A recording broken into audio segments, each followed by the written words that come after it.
Work out the value of 3 to the power of 7 multiplied by 3 to the power of negative 2 divided by 3 to the power of 3. Now this may look complicated at first, but we can use the laws of indices to simplify this down. So there's two rules we'll need to know, and these are that a to the power of x multiplied by a to the power of y is equal to a to the power of x plus y, and then a to the power of x divided by a to the power of y is equal to a to the power of x minus y. So we can start off by simplifying down the numerator of this fraction. So 3 to the power of 7 multiplied by 3 to the power of negative 2. If we use our rules of indices, then this means it will be equal to 3 to the power of 7 minus 2. And then this is all divided by 3 to the power of 3. And 7 minus 2 is 5, so this is equal to 3 to the power of 5 divided by 3 to the power of 3. And now we can use our second rule of indices. And this gives us that 3 to the power of 5 divided by 3 to the power of 3 will be equal to 3 to the power of 5 minus 3. And 5 minus 3 is 2, so this is equal to 3 to the power of 2. And 3 to the power of 2 is equal to 9. And this is our final answer. Now this question's worth 2 marks. We'll get our first mark for using our rules of indices to begin to simplify down this fraction. And we'll get our second mark for the correct answer. V squared equals u squared plus 2as. U equals 12, a equals negative 3, s equals 18. Work out the value of v. So what we're going to need to do for this question is substitute in the values of u, a and s in order to give us a value for v squared. And then we can square root our answer to give us the value of v. So v squared is equal to u squared, and if our value for u is 12, then u squared will be equal to 12 squared. And 2as will be equal to 2 multiplied by negative 3 multiplied by 18. So now what we need to do is simplify this down. So 12 squared is 144, and negative 3 multiplied by 18 is negative 54. 2 multiplied by negative 54 gives us negative 108. And then 144 minus 108 gives us 36. So now we've worked out the value of v squared, but we need to work out the value of v. So what we're going to want to do is square root both sides of this equation. And the square root of v squared is v. And then the square root of 36 is plus or minus 6. And this plus or minus is easy to forget. So plus or minus 6 is our final answer. Now this question's worth 2 marks. We'll get our first mark for substituting in the values of u, a and s into the equation. And we'll get our second mark for the correct answer. Make s the subject of v squared equals u squared plus 2as.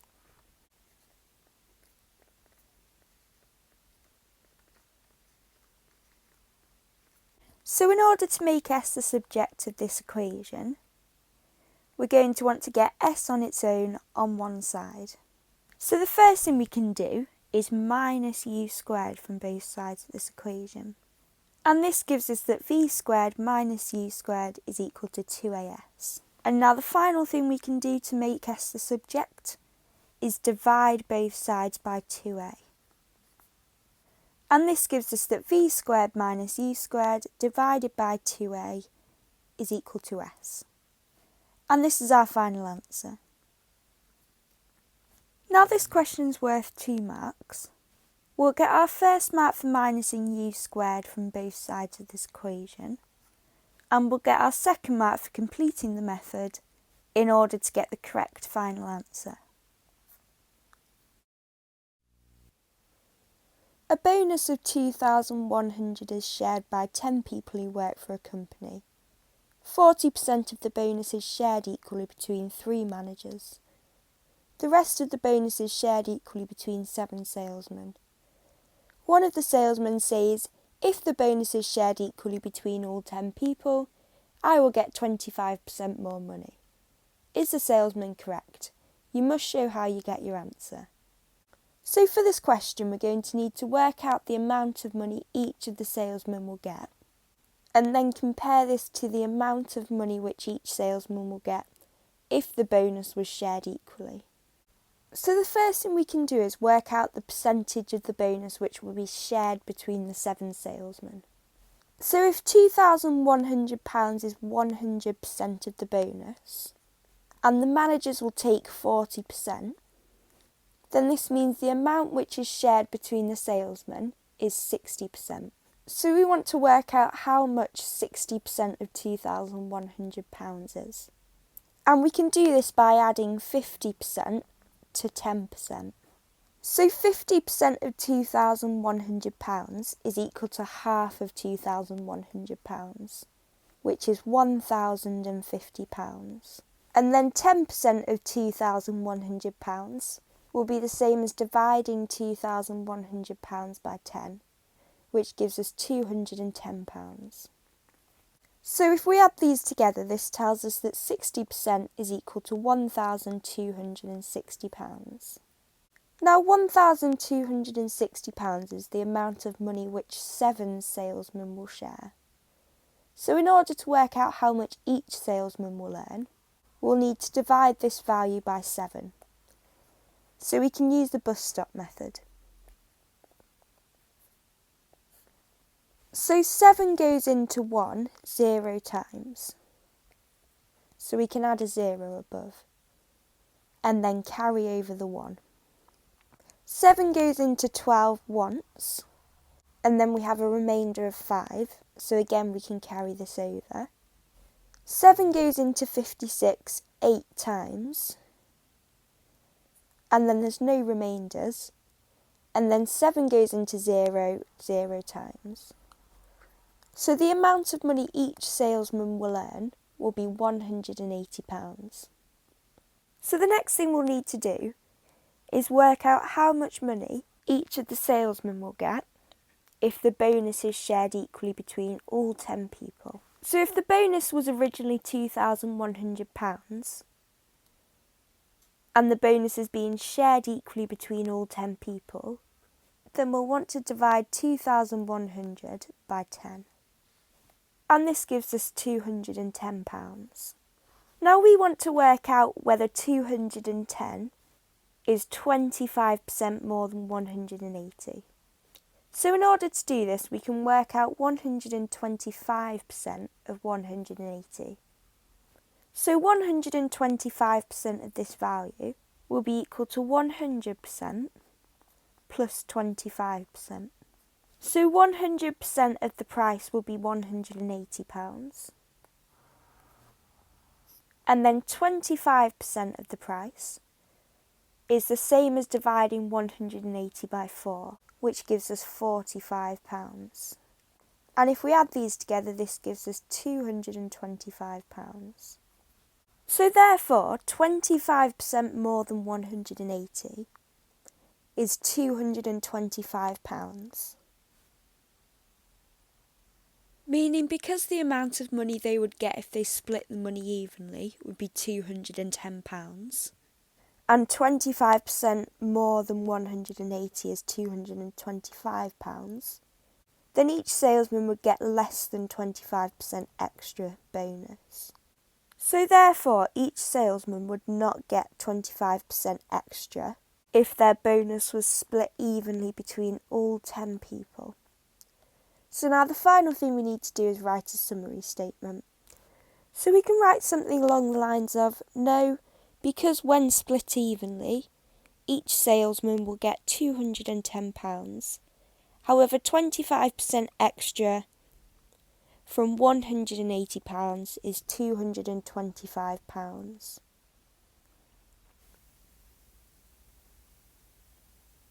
Now this question's worth 5 marks. We'll get 1 mark for working out that 60% of the bonus will be shared out between the salesmen. We'll get our 2nd mark for working out 60% of the bonus. We'll get our 3rd mark for working out how much money each of the salesmen will get under the first scheme. We'll get our 4th mark for showing how much money each salesman will get on the second scheme. And we'll get our 5th mark for a final summary statement stating that no, they will not get an extra 25% along with the supporting evidence.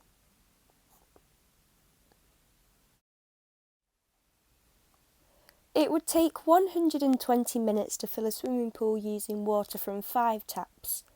How many minutes will it take to fill the pool if only 3 taps are used?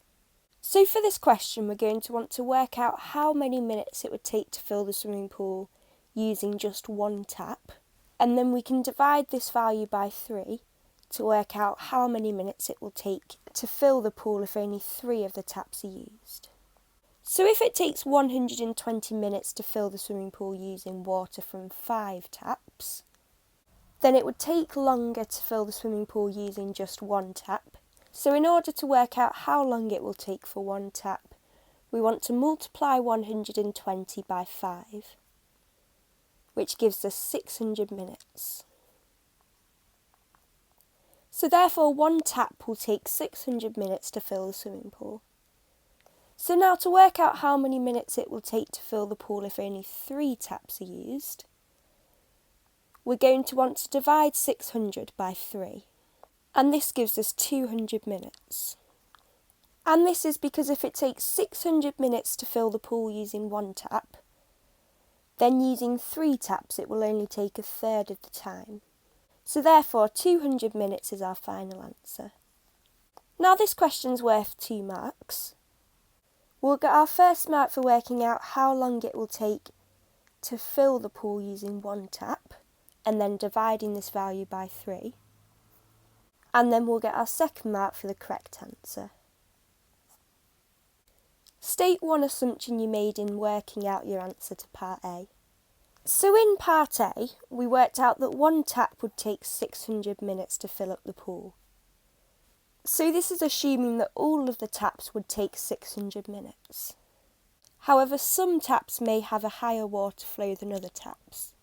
So therefore, the assumption we made was that each tap filled up the swimming pool at the same rate. So we can write something along the lines of each tap will fill up the pool at the same rate. And this question's worth 1 mark, and this is for a suitable assumption relating to the amount of water flowing out of each tap. A plane travels at a speed of 213 miles per hour. Work out an estimate for the number of seconds the plane takes to travel 1 mile. So the first thing we want to do for this question is, because we only want to work out an estimate for the number of seconds, then we want to round this 213 miles per hour down to 1 significant figure. And 213 can round down to 200. And this is the value we can use to work out an estimate. So if this plane travels at 200 miles per hour, then this means that the plane will travel 200 miles in 60 minutes. And because we want our answer in seconds, and there are 60 seconds per minute, then this means that this plane will travel 200 miles in 3,600 seconds. So using this information, we can now work out the amount of time it will take to travel 1 mile. So in order to get from 200 miles to 1 mile, we'll need to divide by 200. So we can do the same calculation with the number of seconds. So 3,600 seconds divided by 200 gives us an answer of 18 seconds. And this is our final answer. Now this question's worth 3 marks. We'll get our 1st mark for converting 1 hour into seconds. We'll get our second mark for dividing this value by 200 to work out how long it will take for the plane to travel 1 mile. And our third mark for the correct answer. Is your answer to part A an underestimate or an overestimate? Give a reason for your answer. So if we take a look at part A of this question, the plane's actual speed was 213 miles per hour. However, we rounded this down to 200 miles per hour. So if instead of dividing 3,600 seconds by 200, we actually divided it by 213, this would give us a smaller number of seconds. So therefore, our answer to part A is an overestimate, because we rounded the speed down. So for our answer, we can write something along the lines of, our answer was an overestimate because we rounded the speed down. And this question's worth 1 mark, and we'll get this for a suitable decision along with valid reasoning. Solve the simultaneous equations 5x plus y equals 21, x minus 3y equals 9. So in order to solve these two equations, we'll need to make one of these coefficients the same, and then add these two equations together to eliminate one of the algebraic terms. So if we label these equation 1 and equation 2, in equation 2 we have a negative 3y, and in equation 1 we have a y. So what we can do is multiply equation 1 by 3, so that we can then add these two equations together. So if we multiply both sides of this equation by 3, 5x multiplied by 3 is 15x, y multiplied by 3 will give us 3y, and then 21 multiplied by 3 will give us 63. And we can label this equation 3. So now what we can do is add equation 2 to equation 3.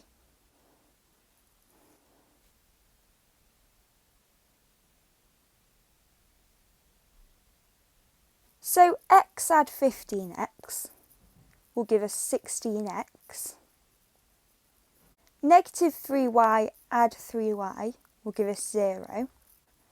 And then 63 add 9 gives us 72.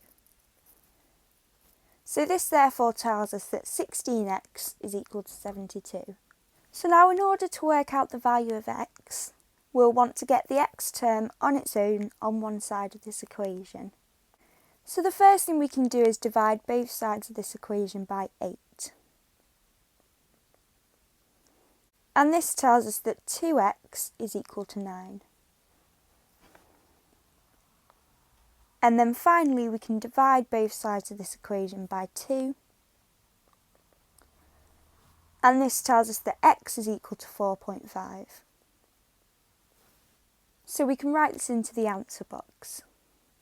So now the final thing we need to do for this question is substitute this value of x into one of the original equations to work out the value of y. So using equation 2, x minus 3y equals 9, and when x is equal to 4.5, then this means that 4.5 minus 3y is equal to 9. So as we did with the x term, we're going to want to rearrange this equation so that we have y on its own on one side of the equation. So first we can add 3y to both sides of this equation, and this gives us 4.5 is equal to 9 plus 3y.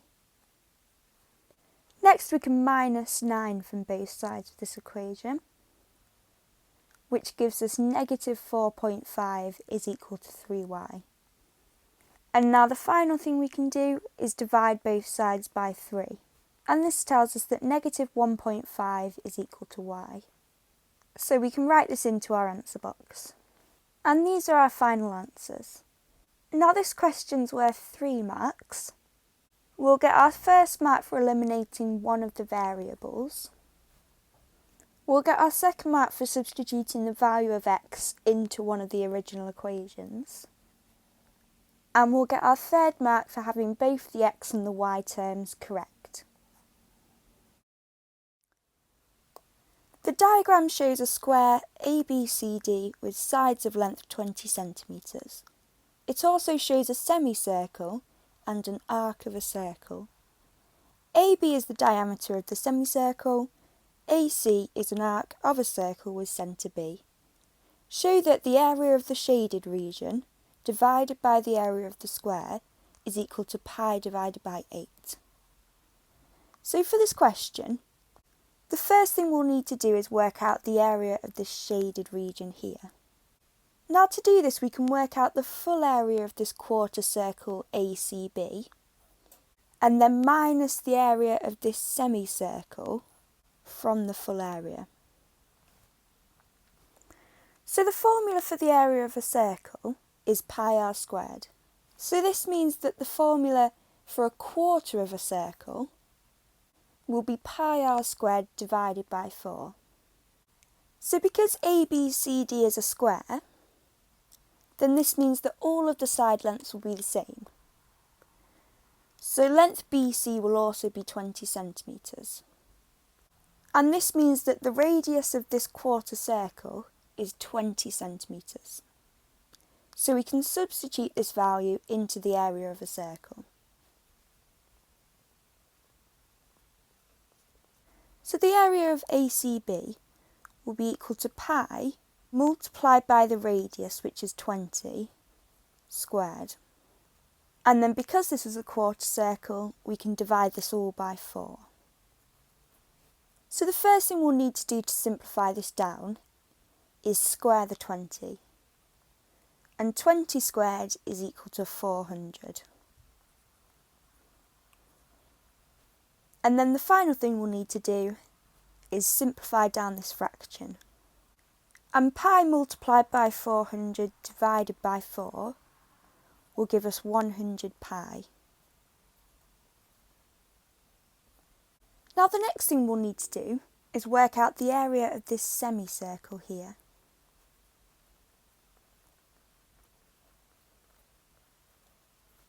Now the area of a semicircle will be equal to the area of a circle divided by 2, because a semicircle is half of a circle. Now an important thing to remember is we need to use the radius to work out the area of a circle. However, 20 centimetres is the full diameter of this semicircle. So the radius will be equal to a half of this length, which will be 10 centimetres. So now we need to substitute 10 centimetres into the area of this circle. And this gives us pi multiplied by 10 squared. And because it is a semicircle, we'll want to divide this by 2. Next we'll need to simplify this down. So as before, we'll first square the 10, which gives us pi multiplied by 100, all divided by 2. And then pi multiplied by 100 divided by 2 will give us 50 pi. So now if we look back at the diagram, we've worked out the full area of this quarter circle, and we've worked out the area of this semicircle. So the area of the shaded region will be 100 pi minus 50 pi. And 100 pi minus 50 pi is equal to 50 pi. So now the final thing we need to do, in order to show that the area of the shaded region divided by the area of the square is pi over 8, we'll need to work out the area of the square. So the area of a square is equal to base multiplied by height. And if we look at our square, this will be equal to 20 multiplied by 20. So this means the area of the square will be equal to 20 multiplied by 20, which gives us 400. So now the final thing we need to do is substitute in these two values into this fraction which we've been told to prove. in order to show it's equal to pi divided by 8. So the area of the shaded region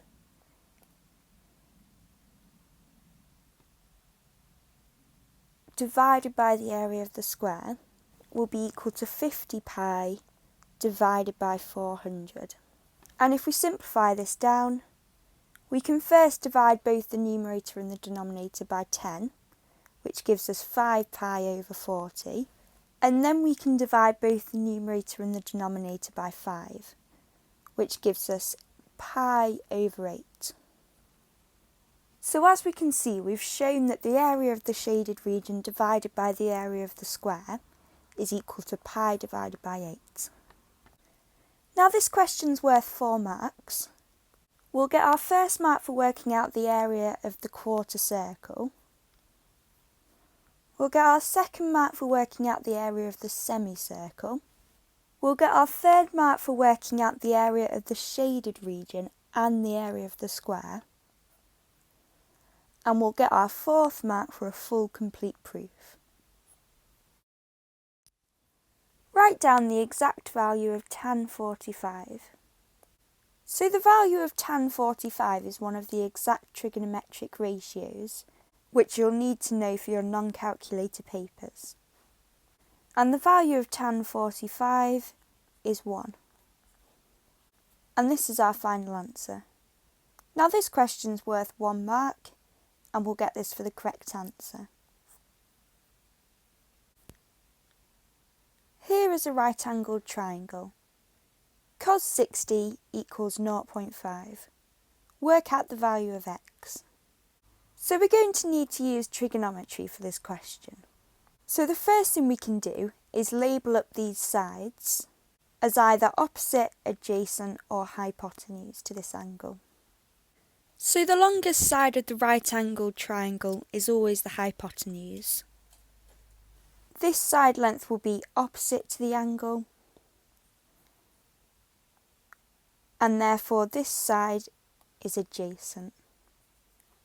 So because we have the adjacent side length and the hypotenuse, the formula we'll want to use is that cos x is equal to adjacent over hypotenuse. So we can substitute in the values from this triangle into this formula. And this gives us that cos 60 is equal to 4 divided by x.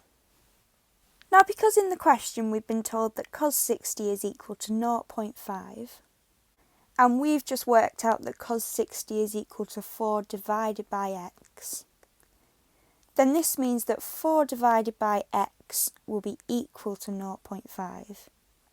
And now the final thing we need to do for this question is rearrange this equation to make x the subject and therefore work out the length of this side.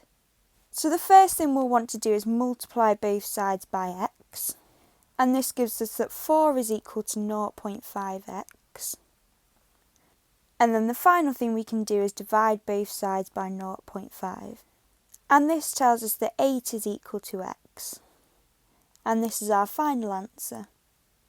Now this question's worth 2 marks. We'll get our first mark for substituting in these side lengths and angles into this equation.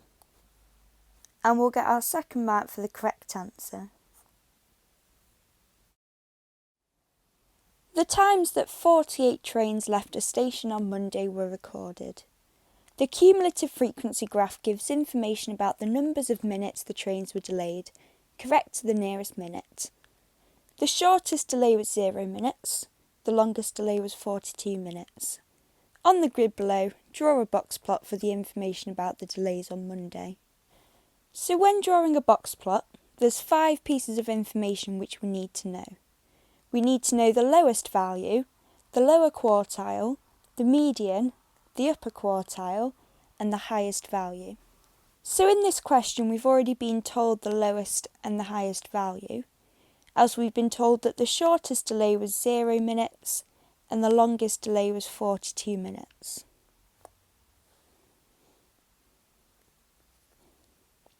Next we can work out the median.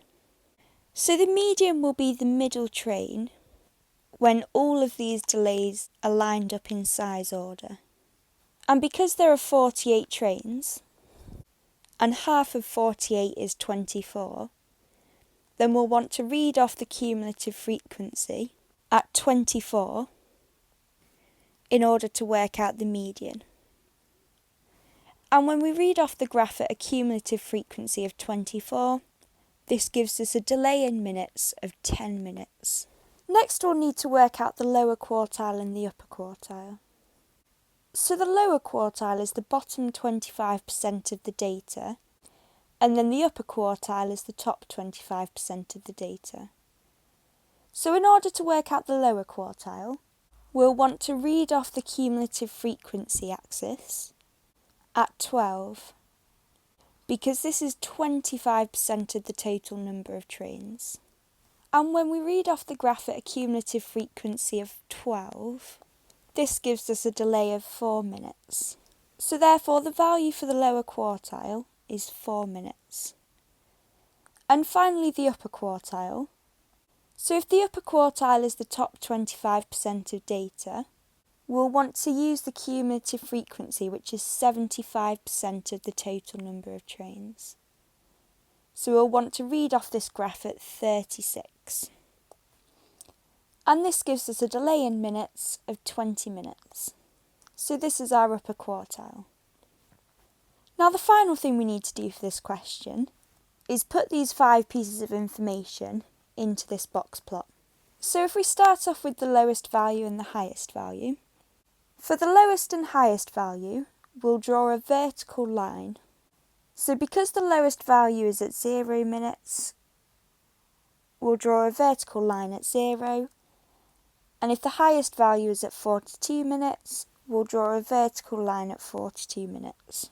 Next we can add in the lower quartile and the upper quartile. And as before, we'll draw a vertical line for the lower and upper quartile.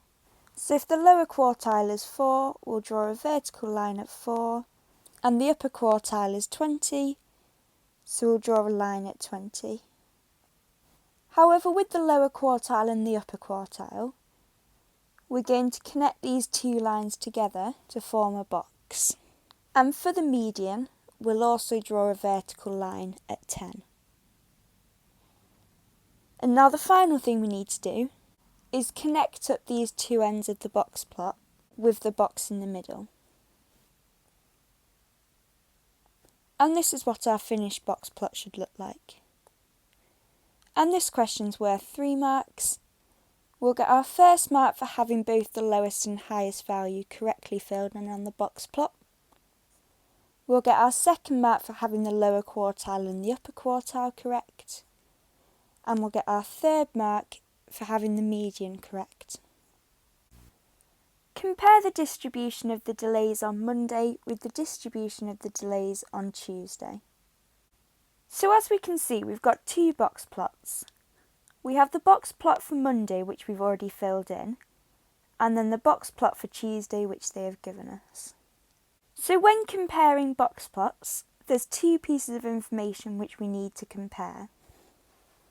And these are the median and then a measure of spread. And a measure of spread can either be the interquartile range or the range. So if we start off with the median on Monday is 10, however the median on Tuesday is 9. So therefore the median on Monday is higher than on Tuesday. Next, if we look at the measure of spread, so if we use the range, on Monday the lowest value is 0 and the highest value is 42. And on Tuesday the lowest value is 0, however the highest value is only 33. So therefore the range on Monday is larger than the range on Tuesday. So in order to get 2 marks for this question, we'll need to include both of these pieces of information in our answer. So we can write something along the lines of the median on Monday is greater than on Tuesday, and then the range on Monday is greater than on Tuesday.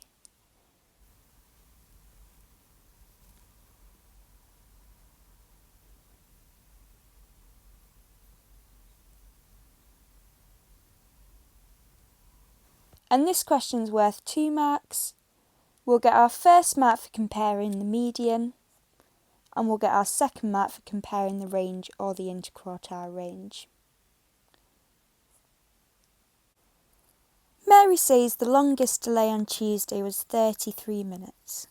This means that there must be some delays of between 25 and 30 minutes. Is Mary right? You must give a reason for your answer. So if we take a look at the box plot for Tuesday, the box plot shows that the highest value was 33 minutes and that the value for the upper quartile is 17.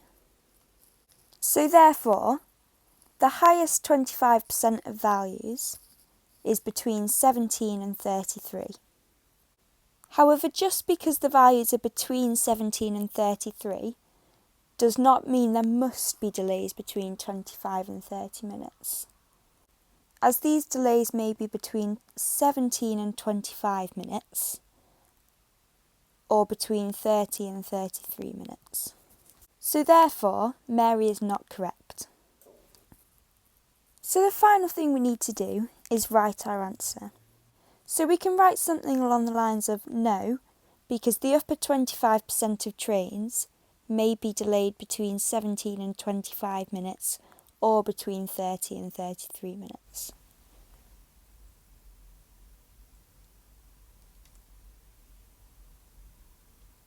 And this question's worth 1 mark, and we'll get this for stating that Mary is not correct, along with a suitable explanation.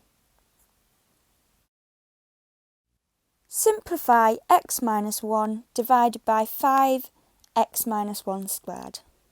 So in order to simplify down this fraction, we're looking for a common factor of both the numerator and the denominator of this fraction. And a common factor which we can use is x minus 1. So we're going to want to divide both the numerator and the denominator by x minus 1. And x minus 1 divided by x minus 1 will give us 1.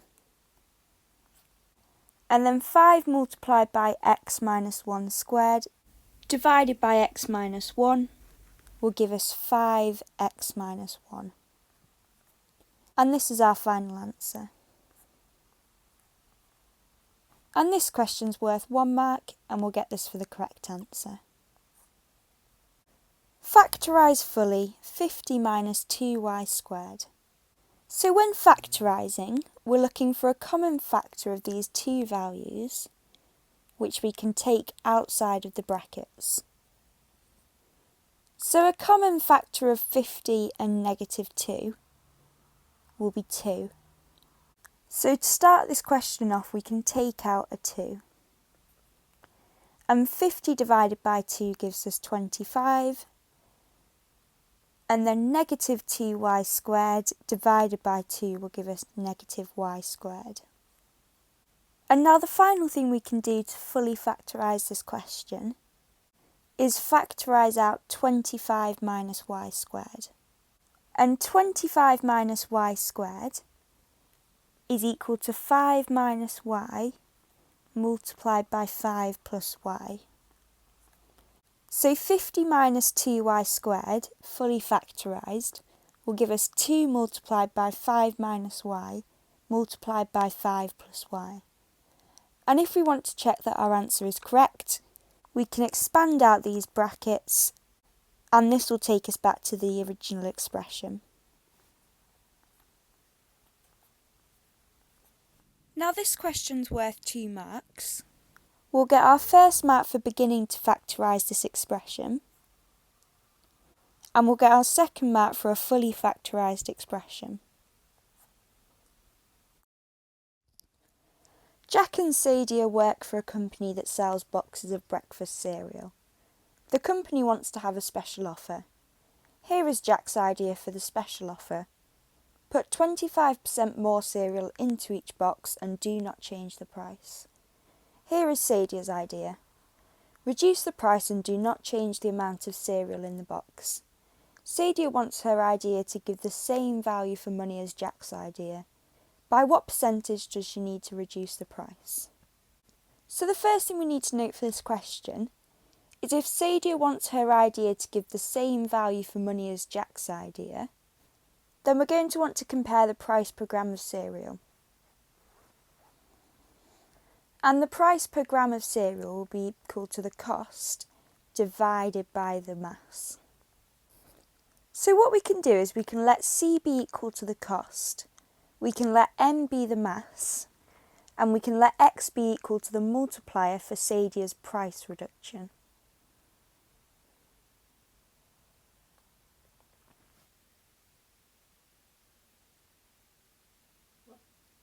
So now what we can do is we can start forming an equation.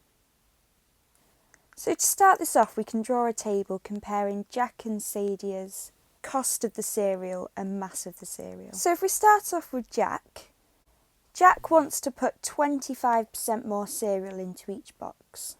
So therefore, the mass of Jack's cereal box will be 1.25 times the normal price. So therefore, the mass of Jack's cereal box will be 1.25 times by the normal mass. And if the normal mass is M, then Jack's cereal box will be 1.25 M. And we've been told that Jack does not want to change the price. And because we let C be equal to the cost, then the cost of Jack's cereal box will be C. Next we can move on to Sadia. So Sadia did not want to change the amount of cereal in each box. And if we let M be equal to the mass, then Sadia's mass of her cereal box will be M. And Sadia wants to reduce the price to give the same value for money as Jack's idea. And if we let X be the multiplier for Sadia's price reduction, and we let C be the cost, then the cost of Sadia's cereal box will be X multiplied by C. And because we want the cost divided by the mass to be equal, we can now form an equation. So the cost of Jack's cereal is C, and then the mass of Jack's cereal will be 1.25 M. And then the cost of Sadia's cereal will be XC, and the mass of Sadia's cereal will be M. And now what we can do is begin to simplify this down. So the first thing we can do is multiply both sides by M. And this gives us C divided by 1.25 is equal to XC. Next we can multiply both sides by 1.25 to remove the fractions. And this gives us that C is equal to 1.25 XC. Next we can divide both sides by C, and this gives us that 1 is equal to 1.25x. And then to work out the value of x, we can divide both sides by 1.25, and this tells us that x is equal to 1 divided by 1.25. Now we let x be the multiplier for Sadia's price reduction, so we're going to want to first convert this into a percentage. So what we can do is multiply both the numerator and the denominator by 4, and this gives us 4 over 5. And 4 over 5 is equal to 80%. So therefore, Sadia's cereal costs 80% of the original price of cereal. However, for this question, we were asked by what percentage does she need to reduce the price. So if it costs 80% of the original price, then the amount we will have reduced it by will be 20%. And this is our final answer. Now this question's worth 3 marks. We'll get our first mark for starting the process to work out the price reduction. We'll get our second mark for using a method to work out a percentage, and we'll get our third mark for the correct answer. A, B and C are points on the circumference of a circle, centre O. DAE is the tangent to the circle at A. Angle BAE is 56 degrees. Angle CBO is 35 degrees. Work out the size of angle CAO. You must show all your working. So for this question, we're going to need to use our circle theorems. And the first rule that we can start with is the theorem that tangents are always at a right angle to the centre of a circle. So therefore angle OAE is 90 degrees. And from this we can work out angle OAB. So if angle OAE is a right angle and angle BAE is 56 degrees, then angle BAO will be equal to 90 minus 56 degrees, which gives us 34 degrees. So we can write this into our diagram. Now the triangle OAB will be an isosceles triangle because side OA and OB are both the radius. So what this means is that angle OBA will also be 34 degrees. So the next theorem we can use is something called the alternate segment theorem. And this is the theory that the angle between the tangent and a chord will be equal to the angle in the alternate segment, which will be here. So this means that angle DAC will be equal to 35 plus 34 degrees.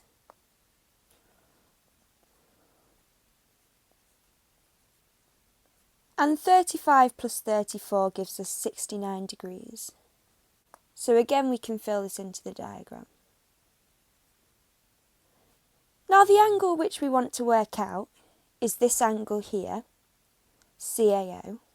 So now what we can see is we have 3 out of 4 of these angles which make up this tangent. And because the tangent is a straight line, so this tangent will be equal to 180 degrees. And we have 3 out of 4 angles which make up this tangent. So what this means is that angle CAO will be equal to 180 minus 69 minus 34 minus 56 degrees.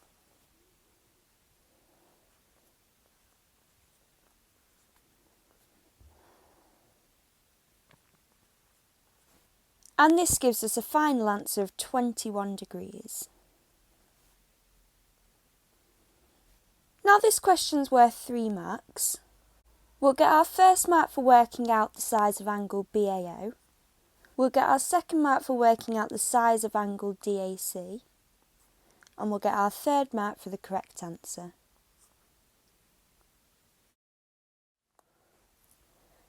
Describe fully the single transformation that maps triangle A onto triangle B. So the first thing we need to note for this question is that because this is a single transformation and triangle B is smaller than triangle A, then the transformation will be an enlargement and the scale factor will be less than 1. However, because this triangle has also been flipped around, this means that the scale factor will also be negative. So what we can do to work out the transformation that has taken place is we can draw lines between these corresponding vertices. So the first thing we can note for this question is the point at which all of these lines meet, which is at the coordinate 2, 2. And the second thing we can note is using this vertice and the line connecting it to the other triangle. The length between this vertice and the centre of enlargement is 6. And then the length between the centre of enlargement and the corresponding vertice on the other triangle is 2. Now 2 is a third of the size of 6. And as mentioned before, because this triangle has been flipped around and is also on the opposite side of the centre of enlargement, this will make this a negative scale factor. So therefore the single transformation that has taken place is an enlargement of negative a third at the centre 2, 2. So for our answer we can write something along the lines of an enlargement has taken place with a scale factor of negative a third at centre 2, 2. And this question's worth 2 marks, and we'll get 2 marks for having the correct transformation along with the correct scale factor and the correct centre of enlargement. Work out the value of 16 divided by 81 to the power of 3 over 4. So the first thing we can do is rewrite this fraction as 16 over 81 to the power of a quarter, all cubed. Now this works because to simplify this back down, we would need to multiply the quarter by 3, and this would take us back to the original value. So now to start off this question, we'll do 16 over 81 to the power of 1 over 4. Now 16 over 81 to the power of 1 over 4 is the equivalent of 4 root 16 over 81. And 16 over 81 could also be written as 2 multiplied by 2 multiplied by 2 multiplied by 2 divided by 3 multiplied by 3 multiplied by 3 multiplied by 3. So what this means is that 4 root 16 will be equal to 2, and then 4 root 81 will be equal to 3. So therefore 4 root 16 over 81 is equal to 2 over 3, and this is all cubed. And now the final thing we need to do is cube both the numerator and the denominator of this fraction. And 2 cubed is equal to 8, and 3 cubed is equal to 27. So therefore, 16 over 81 to the power of 3 over 4 is equal to 8 divided by 27. Now this question's worth 2 marks. We'll get our first mark for doing the fourth root of 16 and 81. And we'll get our second mark for the correct answer. 3 to the power of c is equal to 1 over root 3. Work out the value of a plus b plus c. So for this question we'll need to rewrite all 3 of these values as powers of 3. So if we start off with 3 to the power of a is equal to 1 over 9, 9 is equal to 3 squared, so this means 1 over 9 is equal to 1 over 3 squared, and 1 over 3 squared will be equal to 3 to the power of negative 2. So if 3 to the power of a is equal to 3 to the power of negative 2, then this means that a is equal to negative 2. Next we need to work out the value of b. So 3 to the power of b is equal to 9 root 3. So 9 is equal to 3 squared, and then root 3 will be equal to 3 to the power of a half. And using our rules of indices, when multiplying numbers with powers, we'll add together the powers. So this means that 3 squared multiplied by 3 to the power of a half will be equal to 3 to the power of 2.5.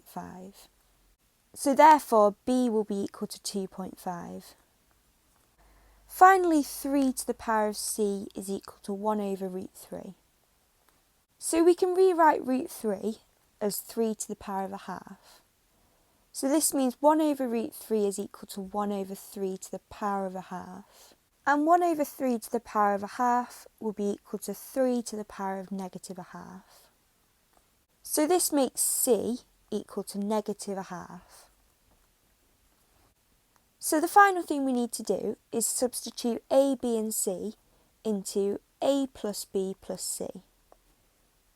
So a plus b plus c will be equal to negative 2 plus 2.5 minus 0.5. And this gives us a final value of 0. And this is our final answer. Now this question's worth 2 marks. We'll get our first mark for writing these 3 values as powers of 3. And we'll get our second mark for the correct answer. 3 solid shapes A, B and C are similar. The surface area of shape A is 4 centimetres squared. The surface area of shape B is 25 centimetres squared. The ratio of the volume of shape B to the volume of shape C is 27 to 64. Work out the ratio of the height of shape A to the height of shape C. Give your answer in its simplest form. So in order to work out the ratio of the height of shape A to the height of shape C, what we're going to want to work out first is the ratio of shape A to B and the ratio of shape B to C in terms of length. So if we start off with the ratio of shape A to B, this is in relation to their surface area, and the ratio is 4 to 25. Now, in order to work out the ratio of their lengths, what we're going to want to do is square root these two numbers. So the square root of 4 is 2, and then the square root of 25 is 5. So now what this means is if the height of shape A is 2 centimetres, then the height of shape B will be 5 centimetres. So now what we can do is work out the ratio of lengths of shape B and shape C. So the ratio of volumes of shape B and C is 27 to 64. And because we're working with volume, in order to work out the ratio of lengths, what we're going to want to do is cube root these values. So the cube root of 27 is 3, and then the cube root of 64 is 4. And as before, what this means is if the height of shape B is 3 centimetres, then the height of shape C will be 4 centimetres. So now we've worked out the ratio of lengths of these three shapes, what we're going to want to do is combine the ratios. So to do this, we're going to want to find a common shape which we have in both of these ratios, and this is shape B. So what we're going to want to do is multiply these two ratios so that both of them have the same value for B. So we're going to want to find a common multiple of 5 and 3. And we can use the number 15. So if we start with A and B, in order to get a value of 15 for shape B, we'll want to multiply both sides of this ratio by 3. And this gives us a ratio of 6 to 15.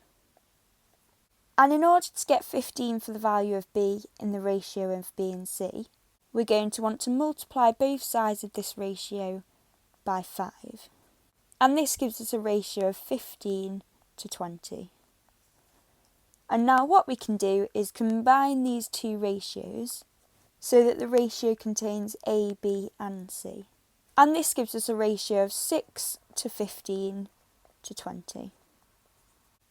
And what this means is if the height of shape A is 6 centimetres, then the height of shape B will be 15 centimetres, and then the height of shape C will be 20 centimetres. Now we want the ratio of the height of shape A to the height of shape C. So what we can do is we can remove the ratio of shape B, and this tells us that the ratio of heights of A to C will be 6 to 20. Now this is our final ratio, however we need to give our answer in its simplest form. So what we can do is we can divide this ratio by 2, and this gives us a final ratio of 3 to 10. Now this question's worth 4 marks. We'll get our first mark for working out the ratio of the lengths of A and B. We'll get our second mark for working out the ratio of the lengths of B and C. We'll get our third mark for writing these as one ratio. And we'll get our fourth mark for the correct answer. Prove algebraically that 0.256 reoccurring can be written as 127 divided by 495. So the first thing we'll want to do for this question is let x be equal to 0.256 reoccurring. So we can write x as being equal to 0.2565656 and so on. Now in order to complete this question, what we're going to want to do is multiply the value of x by 10 repeatedly until we get two values which have exactly the same numbers after the decimal point. So the next thing we can do is work out 10x. And 10x will be equal to 2.565656 and so on. And as we can see, after the decimal point of x, we have 2, 5 and 6, whereas after the decimal point of 10x, we have 5, 6 reoccurring. So we can continue to multiply this value by 10. So 100x will be equal to 25.6565 6, 5, and so on. And as we can see, this still doesn't match up to any of the values after the other decimal points. So we can multiply this again to 1000x. And this gives us 256.5656 and so on. Now what we can see is after the decimal point of 10x, we have 5, 6 reoccurring. And after the decimal point of 1000x, we also have 5, 6 reoccurring. So these are the two values which we'll want to use. Now if we do 1000x minus 10x, this will be equal to 990x. So now we can substitute in the values of 1000x and 10x.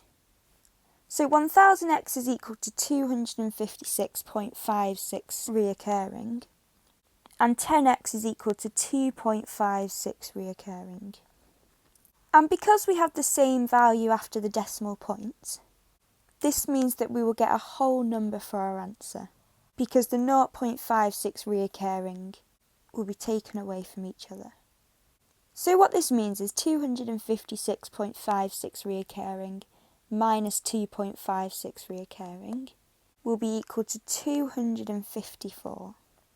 So now if 1000x minus 10x is equal to 990x, and 1000x is equal to 256.56 reoccurring, and 10x is equal to 2.56 reoccurring, then this means that 990x is equal to 254. And at the start of this question, we let x be equal to 0.256 reoccurring. So in order to prove algebraically that this decimal can be rewritten as 127 over 495, we're going to want to rearrange this equation to make x a subject. And to do this, we can first divide both sides by 990. And this gives us that x is equal to 254 over 990. And now the final thing we need to do is simplify down this fraction. And to do this, we can divide both the numerator and the denominator by 2. And this gives us a final fraction of 127 over 495. Which is the fraction that we needed to prove was equal to 0.256 reoccurring. Now this question's worth 3 marks. We'll get our first mark for beginning the process to find two values which have the same numbers after the decimal point. We'll get our second mark for identifying two numbers with the same value after the decimal point and minusing these from each other. And we'll get our third mark for the complete proof. Here is a sketch of a curve. The equation of the curve is y equals x squared plus ax plus b, where a and b are integers. The points 0, -5 and 5, 0 lie in the curve. Find the coordinates of the turning point of the curve. So the first thing we'll need to do for this question is work out the value of both a and b. And to do this, we can substitute in these coordinates in place of y and x in the equation. So using the coordinate 0, -5, x will be equal to 0 and y will be equal to -5. So this means that the equation y equals x squared plus ax plus b will be -5 is equal to 0 squared plus 0a plus b.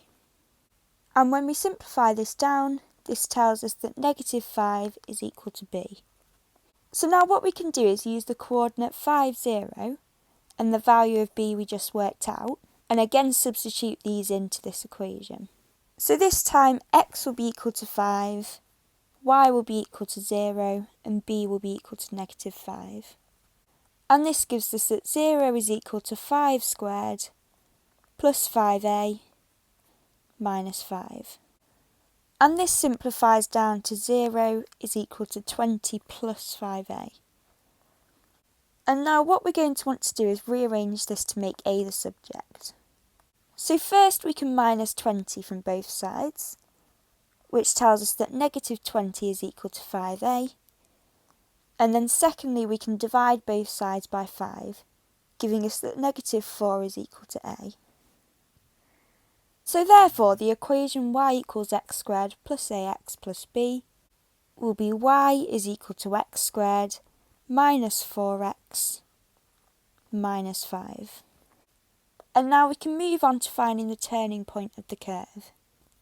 So the turning point of a curve is either the lowest or the highest point of a quadratic.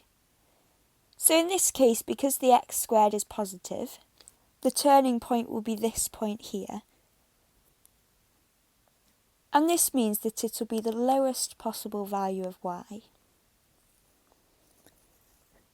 So to work out the coordinates of the turning point, what we're going to need to do to this equation is something called completing the square. So the general formula when completing the square is y equals x plus a over 2 all squared minus a over 2 squared plus b. And this is applicable where y equals x squared plus ax plus b. So when completing the square on y equals x squared minus 4x minus 5, we'll need to use this principle. Now this may look complicated at first, however it should make more sense when we substitute in the numbers. So the first thing we'll need to do is work out what to put inside of the brackets. So we'll always have an x on the inside of the brackets, and then what we're going to want to do is divide the value of a by 2. So the value of a in y equals x squared minus 4x minus 5 is negative 4. So therefore a over 2 will be negative 2. Now the next step of completing the square is to minus a over 2 squared. So this will mean minusing negative 2 squared. And the reason we minus a over 2 squared from this bracket is because if we were to expand out x minus 2 squared, this would give us x squared minus 4x plus 4. However, we want this part of the equation to be equal to x squared minus 4x. So therefore we minus the 2 squared so that we can add on the b, but making sure that this equation is still equal to x squared minus 4x minus 5. So now the final thing we need to do is add on the value of b, and the value of b is negative 5. So now the next thing we need to do is simplify this down. So we want to leave the brackets as they are, and then negative 2 squared is equal to 4, and negative 4 minus 5 is equal to negative 9. So this is the format of the equation which we'll want to use when finding the coordinate of the turning point. And as we said before, the turning point is when the y value is at its lowest. So what we want to work out is the smallest value of y that we can possibly make by substituting any value of x into this equation. And because we have this x minus 2 squared here, the smallest value we can make by squaring a number is 0. So we're going to want to make this bracket equal to 0. And to do this we can substitute in the value x equals 2. And this gives us that y is equal to 0 squared minus 9, meaning y is equal to negative 9. So what this means is that the smallest possible value of y, which we can make from this equation, is negative 9. And the x-coordinate of this is 2. So therefore the turning point of the coordinate is 2, negative 9. Now this question's worth 4 marks. We'll get our first mark for substituting in the coordinate 0, negative 5 in order to work out one of the constants. We'll get a second mark for a complete process to work out both of the constants, a and b. We'll get our third mark for completing the square on this equation. And we'll get our fourth mark for the correct coordinates. The graph y equals f of x is shown on the grid below. On the grid above, sketch the graph of y equals f of x minus 2. So when the change to the graph is inside the brackets, we'll do the opposite of what we would expect the change to do, and this change will occur on the x-axis. So what we can see here is we have f of x minus 2, and the original graph is f of x.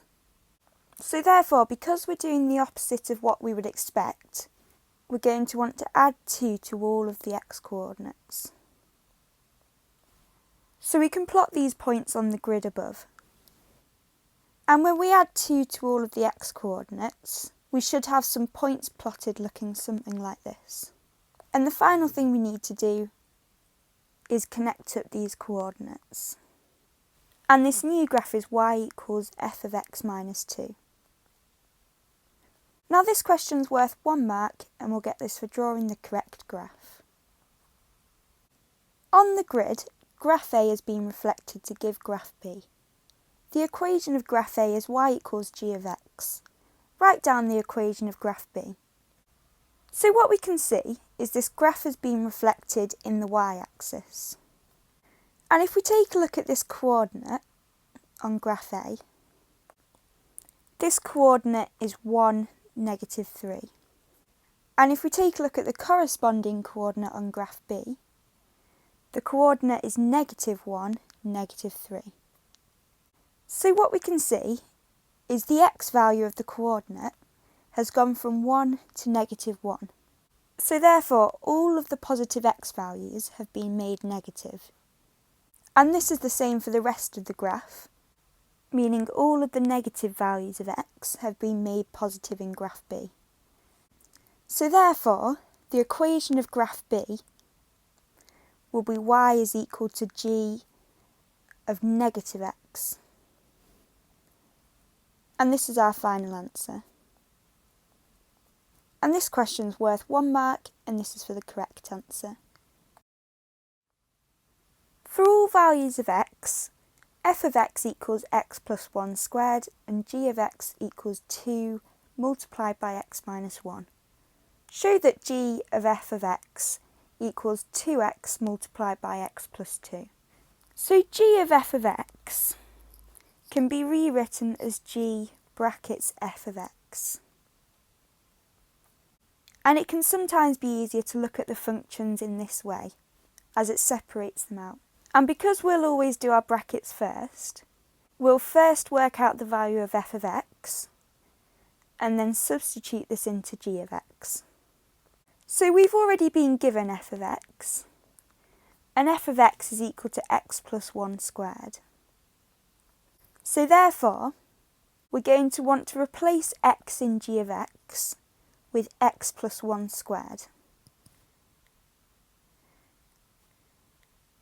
And now what this means is we're going to want to replace all of the x's in g of x by x plus 1 squared. So therefore, g of x plus 1 squared will be equal to 2 multiplied by x plus 1 squared minus 1. And now what we're going to want to do is simplify this down. So the first thing we can do is expand out the brackets. And x plus 1 squared will give us x squared plus 2x plus 1. And plus 1 minus 1 will give us 0.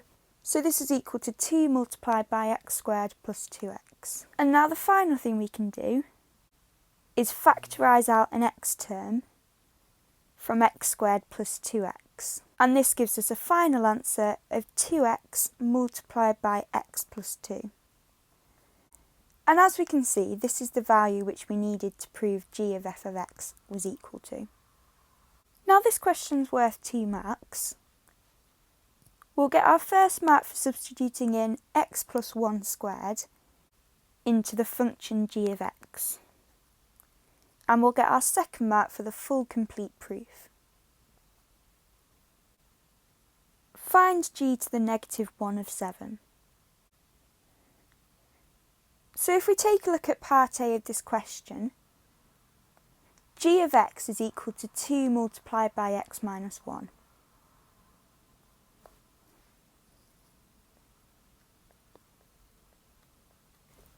So the first thing we'll need to do for this question is work out what the inverse of g of x is equal to. So to start off, we can expand out these brackets.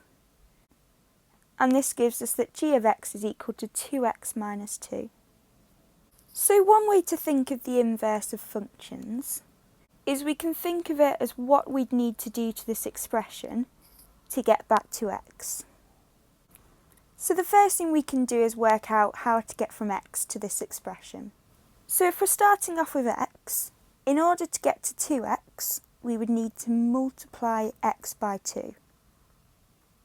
And then in order to get to 2x minus 2, we would then need to minus 2. So in order to get the inverse of g of x, what we'll need to do is the exact opposite of this. So we'd first need to add 2, and then we'd need to divide by 2. So therefore, the inverse of g of x is x plus 2 divided by 2. So now we've worked out the inverse of g of x, the next thing we'll need to do is work out the inverse of g of 7. And to do this, we'll need to substitute in 7 in place of this x. And this gives us 7 plus 2 divided by 2.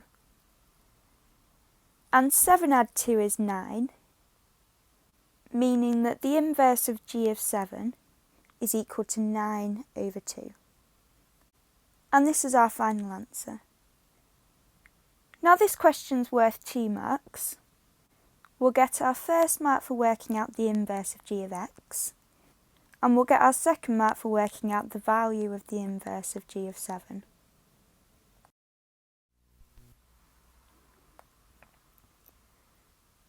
Show that the square root of 18 plus the square root of 2 squared divided by the square root of 8 minus 2 can be rewritten in the form of a multiplied by b plus the square root of 2, where a and b are integers. So in order to start off this question, we're going to want to get rid of this surd on the denominator of the fraction. And to do this, we can do something called rationalising the denominator. And rationalising the denominator is where we change the sign on the denominator of the fraction and multiply this fraction by the value divided by the value. Now this may sound complicated, but it should look something like this. So what we can see is we've changed square root of 8 minus 2 into the square root of 8 plus 2, and we've multiplied this fraction by root 8 plus 2 divided by root 8 plus 2. And root 8 plus 2 divided by root 8 plus 2 is equal to 1, meaning that we're not actually changing the value of this fraction, we're just changing the way it's written. And when multiplying fractions, we'll multiply the numerators together and we'll multiply the denominators together. So this means that this fraction will be equal to root 18 plus root 2 squared multiplied by root 8 plus 2, divided by root 8 minus 2 multiplied by root 8 plus 2. So now what we can do is we can start expanding out the numerator and the denominator of this fraction. So we can start off with root 18 plus root 2 squared. So root 18 can be rewritten as root 2 multiplied by root 9. And the square root of 9 is equal to 3, so therefore root 18 is equal to 3 root 2. And what this means is that root 18 plus root 2 will be equal to 4 root 2 all squared. And if we look at the denominator of this fraction, the square root of 8 multiplied by the square root of 8 is equal to 8. Root 8 multiplied by 2 will give us 2 root 8. Negative 2 multiplied by root 8 will give us negative 2 root 8. And then negative 2 multiplied by 2 will give us negative 4. So what we can see is we have 2 root 8 minus 2 root 8. And these will cancel out, meaning that we no longer have a surd on the denominator of this fraction. Now we can again simplify down this numerator further, because 4 root 2 squared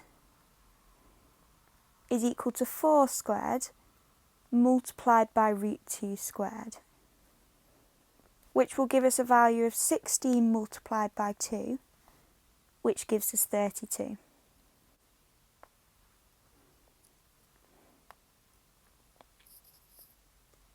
And the denominator of this fraction will simplify down to 4. So now what we can do is divide 32 by 4, meaning that we no longer have a fraction. And this gives us 8 multiplied by root 8 plus 2. Now at this point we may think that the question is finished. However, we need to give our answer in the form a multiplied by b plus root 2.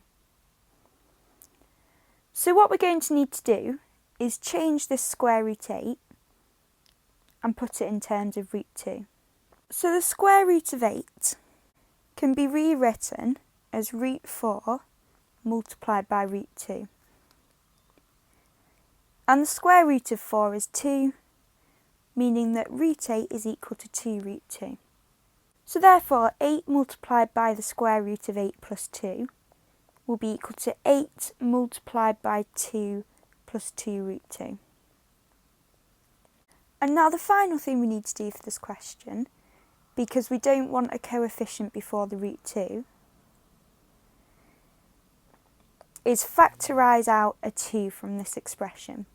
And if we factorise out a 2, this gives us 16 multiplied by 1 plus root 2.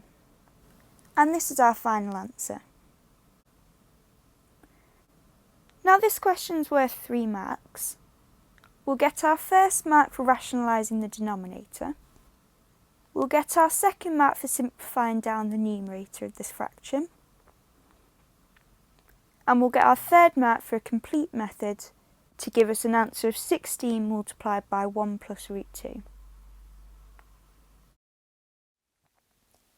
OAB is a triangle. OPM and APN are straight lines. M is the midpoint of AB. OA is equal to A, OB is equal to B. The ratio of O to P to M is 3 to 2. Work out the ratio of O to N to B. So the first thing we can do is annotate this diagram with the information we've been told in the question. So we've been told that O to A is equal to A, and then we've been told that O to B is equal to B. And then the ratio of O to P to M is 3 to 2. So this means that O to P is 3/5 of the line O to M, and then P to M is 2/5 of the line O to M. So the first thing we can do is we can work out some information to fill into this diagram. And the first thing we can work out is the vector A to B. So in order to get from A to B, we'll need to go from A to O, which we can write as negative O to A, and we'll need to go O to B. And we know that O to A is equal to A, and then O to B is equal to B. So therefore the length A to B will be equal to negative A plus B. Now in this question we've been told that M is the midpoint of A to B. So what this means is that A to M is equal to M to B, and both of these will be equal to a half multiplied by negative A plus B, which is equal to negative a half A plus a half B. Now from this we can now work out O to M. Now to work out O to M, we can do the vector O to A plus the vector A to M. And we know that O to A is equal to A, and then we worked out that A to M is equal to negative a half A plus a half B. And if we simplify this down, this will give us a half A plus a half B. And now because we know the ratio of O to P to M, we can work out what the vector O to P is. Now because O to P is 3/5 of the length O to M, this means OP will be equal to 3/5 of O to M, which is equal to 3/5 multiplied by a half A plus a half B. And if we expand this out, this gives us 3/10 A plus 3/10 B. And now the final vector we can work out is the vector A to P. And A to P will be equal to negative OA plus OP.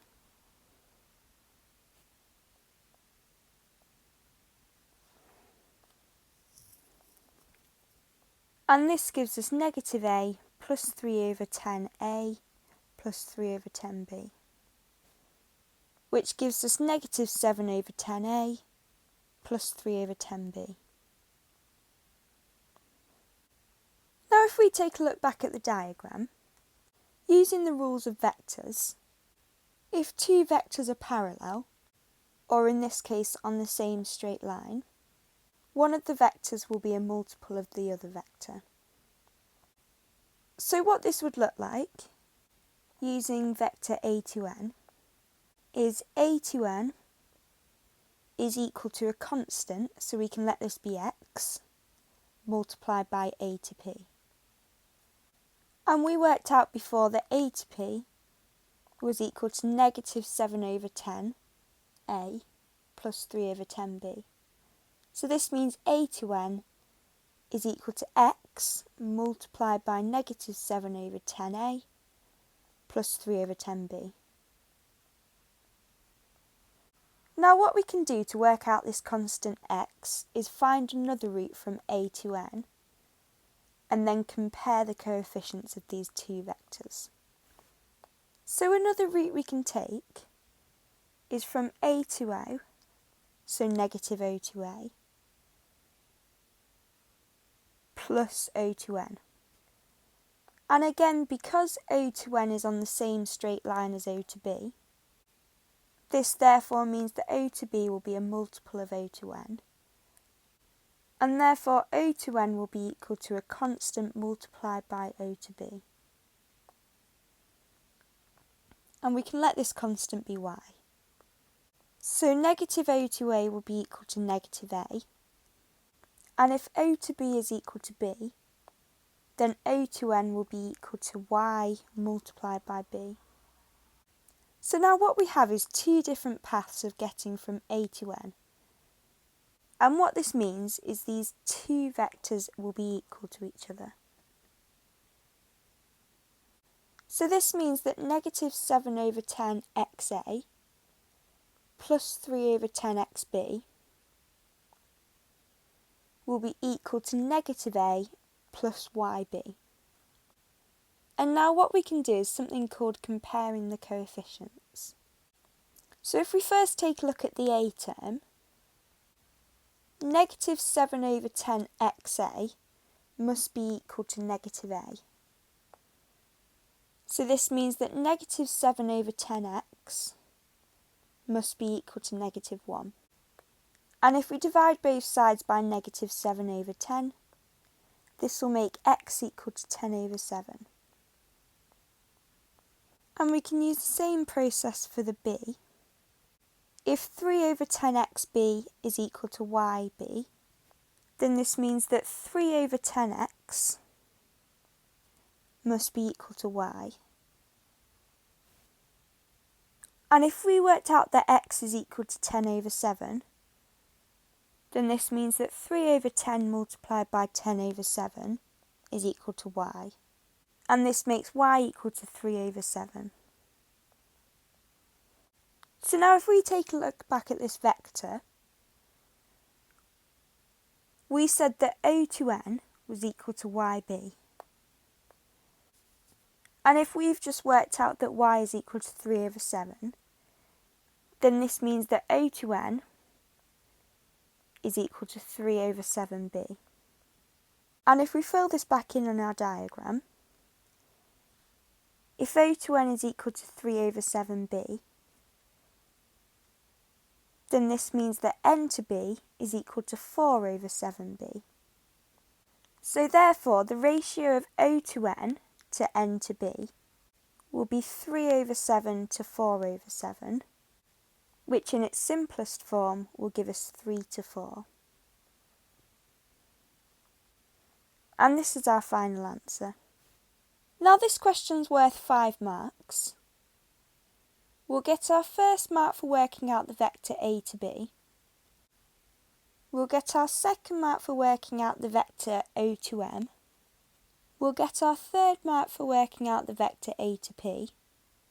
We'll get our fourth mark for expressing O to n as a constant multiplied by b, and using this to work out the value of the constant. And our fifth mark for the correct answer. There are only green pens and blue pens in a box. There are 3 more blue pens than green pens in the box. There are more than 12 pens in the box. Simon is going to take at random 2 pens from the box. The probability that Simon will take 2 pens of the same colour is 27 over 55. Work out the number of green pens in the box. So the first thing we can do for this question is put the number of green pens and the number of blue pens into the form of algebra. So what we can do is we can let x be equal to the number of green pens.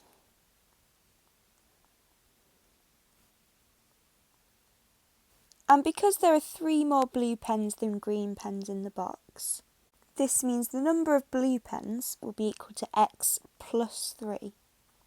And we can add these together to give us the total number of pens in the box, meaning the total will be 2x plus 3. So next we can work out the probability of choosing out a green and choosing out a blue pen. Now although these values are in terms of x, we can treat this as we would with any other probability question, meaning that the probability of choosing out a green pen will be equal to the number of green pens divided by the total number of pens, meaning the probability of choosing out a green pen will be equal to x divided by 2x plus 3. And we can apply the same concept for the probability of choosing out a blue pen. So it will be the number of blue pens divided by the total number of pens in the box, which gives us x plus 3 divided by 2x plus 3. Now we've been told that the probability that Simon will take 2 pens of the same colour is 27 over 55. Now this is something called conditional probability, because when Simon is choosing out the first pen, he does not put it back into the box before choosing out the second pen. So again we can treat this as we would with numbers. We will just need to minus 1 from the number of pens and then the number of total pens. So if we start by working out the probability of choosing out 2 green pens, so because we're working out the probability of choosing a green pen and then another green pen, we're going to want to multiply together the probabilities. So we worked out the probability of choosing out a green pen was x over 2x plus 3. And then if we've just removed 1 green pen from the box, then this means the total number of green pens will now be x minus 1, and then the total number of pens will be 2x plus 2. Meaning this is the probability of choosing out a second green pen. And we're going to want to multiply these together. And this gives us x multiplied by x minus 1 divided by 2x plus 3 multiplied by 2x plus 2. So we can use the same process when working out the probability of choosing 2 blue pens. So the probability of choosing 1 blue pen is x plus 3 divided by 2x plus 3. And using the same process as before, if we've removed one blue pen, then the total number of blue pens will be x plus 2, and then the total number of pens will be 2x plus 2. Meaning the probability of choosing out 2 blue pens will be x plus 3 multiplied by x plus 2 divided by 2x plus 3 multiplied by 2x plus 2. Now because there's two different ways of getting 2 pens of the same colour, meaning that we can either have 2 green pens or 2 blue pens, this means that we can add together the probability of choosing 2 green pens and the probability of choosing 2 blue pens, and this value will be equal to 27 over 55.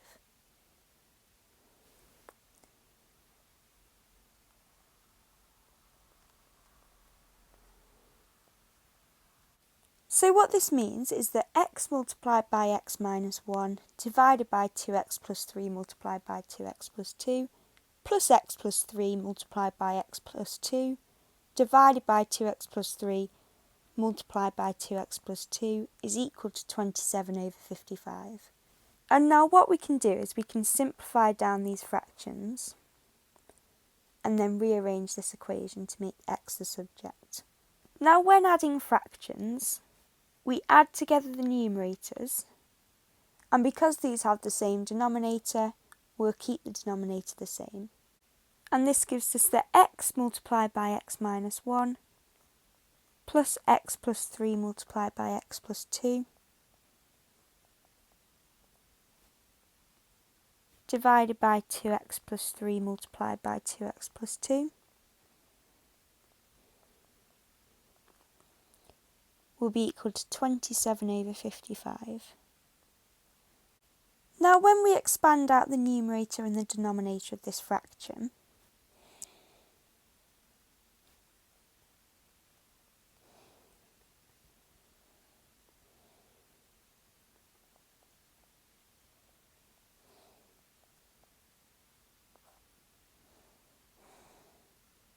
and if we simplify down both the numerator and the denominator of this fraction, this gives us 2x squared plus 4x plus 6 divided by 4x squared plus 10x plus 6 is equal to 27 over 55.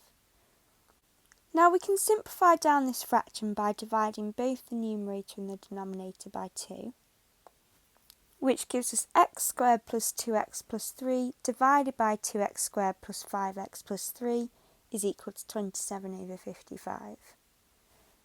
And now we can simplify this down by multiplying both sides by 55 multiplied by 2x squared plus 5x plus 3. And what this will do is remove the fraction on both sides of this equation. And this is because the 55 will cancel out the fraction on this side, and the 2x squared plus 5x plus 3 will cancel out the fraction on this side. And what this will give us is that 55 multiplied by x squared plus 2x plus 3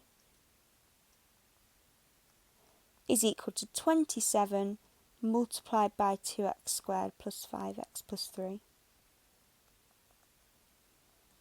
And if we expand out both sides of this expression, this will give us 55x squared plus 110x plus 165 is equal to 54x squared plus 135x plus 81.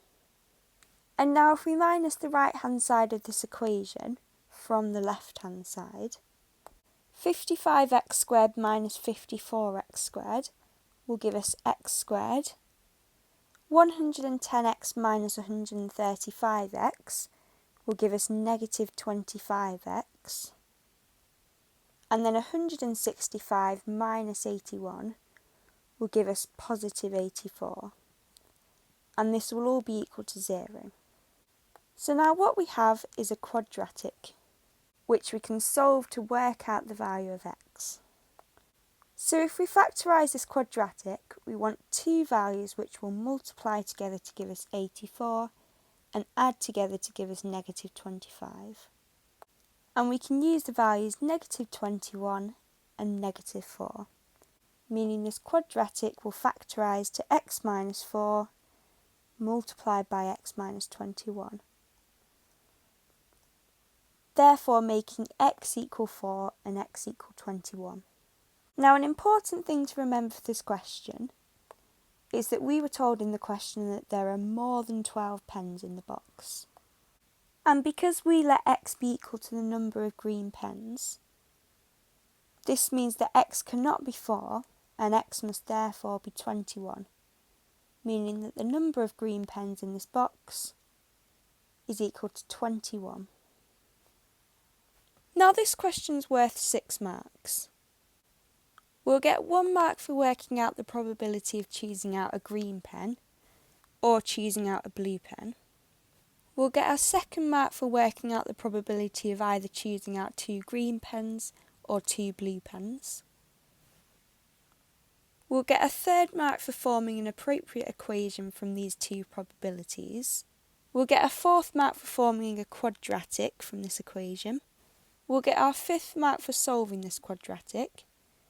And we'll get our 6th mark for the correct answer of 21.